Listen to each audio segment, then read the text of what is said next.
Hi friends, welcome back wood walkers. ముందుగా ఛానల్కి ఎవరైనా కొత్తగా వచ్చుంటే కొంచెం సబ్స్క్రైబ్ అయితే కొట్టండి భయ్య. హాలీవుడ్ తెలుగు డబ్బింగ్ సినిమాలు, ఇంటర్నేషనల్ వైజ్ తెలుగు డబ్బింగ్ సినిమాల రివ్యూస్ అన్నీ కూడా తీసుకొస్తున్నా. 2 years నుండి ఒక్కనే కొట్టుకుంటూ వస్తున్నా. ఇంకా 34Kలోనే ఉన్నాం. ఇలా అయితే ఎప్పుడు 50 కొడతాం. ఇంకా చూసే వాళ్ళైనా కొంచెం సపోర్ట్ చేస్తేనే కదా హ్యాపీ. కొన్ని రొమాంటిక్ ఫిల్మ్స్ వచ్చాయి కదా, మన సెకండ్ ఛానల్లో ఉంది స్పైసీ మూవీ టాక్స్, అందులో పోస్ట్ చేసా. ఆ ఛానల్ లింక్ కింద కామెంట్ సెక్షన్లో పిన్ చేస్తా చూడండి. The map that leads to you and already పెట్టేశాను. ఇంకా ఫాల్ ఫర్ మీ ఆ ఛానల్లోనే వస్తుంది, ఇందులో రాదు. లాస్ట్ ఇయర్ రిలీజ్ అయిన ఈ మూవీని ఇప్పుడు తెలుగు డబ్బింగ్ చేసి లయన్స్ గేట్ ప్లే ఓటీటీలో రిలీజ్ చేశారు. డబ్బింగ్ అయితే అంతేం బాగోలేదు. ఇది హాలీవుడ్ మూవీ కాదు, ఇది ఒక జర్మన్ మూవీ. చిన్న సినిమా, 1 hour 30 minutesకే మూవీ అయిపోయింది. ఫ్యామిలీ కిడ్స్తో పాటు హ్యాపీగా చూడొచ్చు. అడల్ట్ కంటెంట్ ఎక్కడా లేదు. మరి మూవీ చూసాక నాకేమనిపించిందంటే టూ బ్యాడ్ అనిపించింది భయ్య. చెత్త, నాకైతే అస్సలు నచ్చలేదు. వుడ్ వాకర్స్ అని కామిక్ బుక్స్ ఉంటాయి, ఇన్స్పిరేషన్గా తీసుకుని మూవీని తీశారు. బట్ ఆ బుక్స్ ఎలా ఉంటాయో తెలియదు, కానీ దీనికన్నా బుక్స్ చదువుకోవడం బెటర్ అనిపించింది నాకైతే. అఫ్ కోర్స్ ఇది చిన్నపిల్లల సినిమా, ఎక్కువగా చైల్డ్ ఆర్టిస్టులు ఉన్న ఫిలిం, మనం ఎక్కువ ఆశించకూడదు. అయినా సరే ఇది చిన్నపిల్లలకు కూడా నచ్చేలా లేదు. పెద్దవాళ్ళు అయితే కంపారిజన్స్ చేస్తారు, బట్ చిన్నపిల్లలకి బొమ్మలు, జంతువులు ఇలాంటివి కనిపిస్తే ఏవైనా చూసేస్తారు. వాళ్ళకి విజువల్స్ ఎలా ఉన్నా, CGI ఓకే ఎలాగున్నా, గ్రాఫిక్స్ ఎలా ఉన్నా అనవసరం. బట్ దీన్ని చిన్నపిల్లలకు కూడా రికమెండ్ చేయని సినిమా నేనైతే.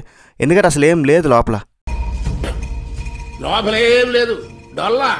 నేను ఏ సినిమా చూసినా సరే, ఏ జాన్రా ఫిల్మ్ అయినా సరే దానికి తగ్గట్లు అడాప్ట్ అయిపోతే అట్లీస్ట్ 1 time వాచబుల్, యావరేజ్ అనిపించినా సరే పర్లేదని చెప్తా. కానీ ఇది మాత్రం చాలా డల్గా, బోరింగ్గా ఉంది. వుడ్ వాకర్ అంటే ఫేస్ షిఫ్టర్, తన తగిన రూపాన్ని, ఆకారాన్ని మార్చుకోగలరు.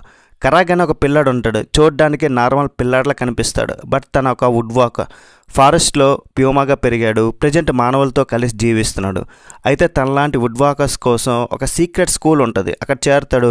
అక్కడ కొంతమంది ఫ్రెండ్స్ ఉంటారు, వాళ్ళతో కలిసి కొన్ని సీక్రెట్స్, కొన్ని ప్రాబ్లమ్స్ నావిగేట్ చేయాల్సి వస్తుంది. మరి అవి ఏంటన్నదే మూవీలో చూస్తారు. స్టోరీ కానీ, స్క్రీన్ ప్లే కానీ చాలా భయంకరంగా ఉంది. చిన్నపిల్లల సినిమా కాబట్టి చిన్నపిల్లలతో రాయించారా అనే డౌట్. రిమైనింగ్ జర్మన్ అడ్వెంచర్ ఫిలిమ్స్లో ఉన్నట్లు మరి అంత గ్రాఫిక్స్ లేకపోయినా సరే, యానిమల్ CGI కొంతలో కొంత పర్లేదు అనిపించినప్పటికి కూడా సరైన మాటలు, సినిమా డల్గా ఉండడం, యాక్టింగ్ కూడా ఏం బాగోలేకపోవడం, ఇంట్రెస్ట్ ఏం రాదనమాట. కరెక్ట్గా చెప్పాలంటే ఇదొక హై స్కూల్ ప్రాజెక్టులు అనిపిస్తే తప్ప ఒక ప్రొఫెషనల్ ఫిల్మ్లు అనిపించలే. రూపాన్ని మార్చే కాన్సెప్ట్ అది ఇంట్రెస్టింగ్ అనిపించింది. బట్ జంతువులు పెట్టేసామంటే జస్ట్ అవి కనిపిస్తే కానీ వాటితో పెద్ద హైలైట్ సీన్స్ కానీ, ఒక కామెడీ కానీ, అట్లీస్ట్ యాక్షన్ కానీ ఏమీ లేదు. ఏదో నార్మల్ టీవీ ఫిల్మ్లు అనిపించింది నాకైతే. సో దీన్ని అయితే సైడ్ చేయాల్సిందే అని నా ఫీలింగ్. విజువల్స్ బాగానే ఉన్నాయి, బట్ గ్రాఫిక్స్ మాత్రం, ఆ యానిమేషన్ డిజైన్ యావరేజ్గా ఉందంతే. అండ్ మ్యూజిక్ కూడా సోసోగానే ఉంది. ఫైనల్గా వుడ్ వాకర్స్ నాకైతే ఒక పెద్ద రాడ్ అనిపించింది. మరి మీరు చూసాక మీకు ఎలా అనిపించింది కామెంట్ చేయండి. మరి ఓవరాల్ రేటింగ్ ఎంత ఇస్తానంటే మూవీకి 2/5. That's it guys. రివ్యూ నచ్చితే ఒక లైక్ చేయండి చాలు. నెక్స్ట్ వీడియోలో మళ్ళీ కలుద్దాం. బై బాయ్ అండ్ జై హింద్.